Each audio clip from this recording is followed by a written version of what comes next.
back to Eye on New York. Our next guest says, we've been trained to think about money all the wrong way, and that's getting in our way of becoming rich. Steve Siebold is the author of How Rich People Think, and he's here to talk about how your mindset can make all the difference. Very interesting. Welcome. Thanks for coming in. Thanks, Don. So you're not saying, this isn't one of these self-help advice books that says invest in gold or invest in real estate. You're saying change the way you think about about your life and the way you think about money. Yeah, it's really a mindset. It's really about a consciousness, a wealth-based consciousness, as opposed to a fear-based consciousness. I want to go down. You have 5 steps to how you can do this. Step number 1 is study the difference in thinking between the middle class and, you say, the world class, which is the wealthy. Yeah, I always wondered what was missing. I knew, because I was broke. And I knew there was something, and I found the differences really fundamentally are in the way the rich think about money. It's like they're living on a different planet from the rest of us. Well, give me an example. How do they think differently about it? Well, for example, the biggest thing is that they don't think of money in terms of fear. They're not worried about hoarding. They're not worried about, where they're going to get their next meal or their next investment. Because they have money. It's easier when you have money, I will say that, because I've not had it and I've had a little bit of it. And, it's easier for sure. But you've got to be able to think that way before you have it. That's the trick. There are going to be people watching this to say, you know what, I am afraid of making my rent next month, and I am afraid of being able to educate my children when the time comes. And so saying you got to change your attitude, that's one thing, but literally having the means to live better is a different thing. It's a tough thing to do. It really is, and that's why you need exposure to the rich. I mean, exposure to the wealthy. Not that necessarily in person, but their mindset. And that's why I wrote this book. I knew something was missing with me, and so that's why I've studied it now for 26 years, and I put the answers in the book. All right.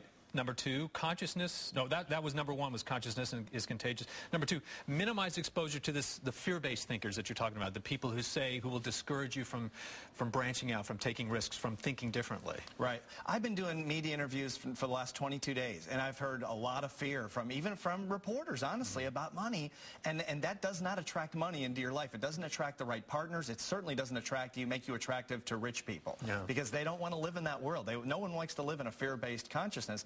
It's not fun. Right. So they don't. It turns people off. And one of the things that the people I know who've been very successful do is that they take big ventures that are well thought out, but big steps, but they also use other people's money many times to do so. So that you're not risking your entire life savings on something.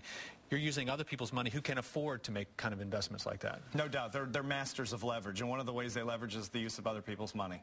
Yeah. That makes sense. But to get access to that kind of money, you have to be around them, you have to gain their confidence, and you have to actually have good ideas. Yeah, you have to have an idea. There's no question. Right now, there's so much money out there, and I know there's a lot of fear, but I think if people shift their mind toward possibility instead of fear, they'll realize that the rich are keeping their money. They're holding back right now, waiting for great ideas, because the market's crazy right now. All the sectors are crazy. But for a great idea, money will flow like water to a great idea. All right. Envision your life 5 years down the road. Now, this has been all kinds of self-help books, but you're saying, don't just say, okay, I want to be rich. Picture how your life is actually going to be, what's going to take place, what you're going to be doing.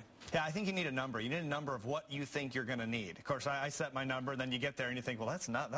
I thought that was a lot of money. But whatever it is, set a first number, make it reasonable, but still a stretch goal, and then write down what it's going to feel like to be at that number, to live that lifestyle at that number. Mm-hmm. And then finally, learn to let go of the middle-class thinking. Yeah.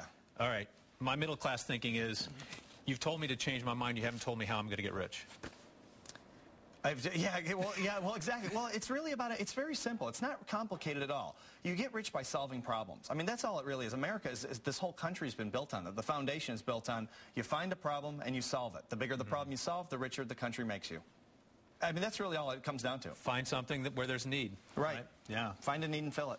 Very, very good. All right, Steve Siebold, thank you so much for coming in. Interesting stuff. And if you're still curious about this, get his book. That's all I can tell you. Coming up, we'll talk U.S. Open tennis with Otis Livingston. And while you're enjoying a match or two, you got to eat. Tony Tantillo gives us a tour of what's new on the menu at the U.S. Open.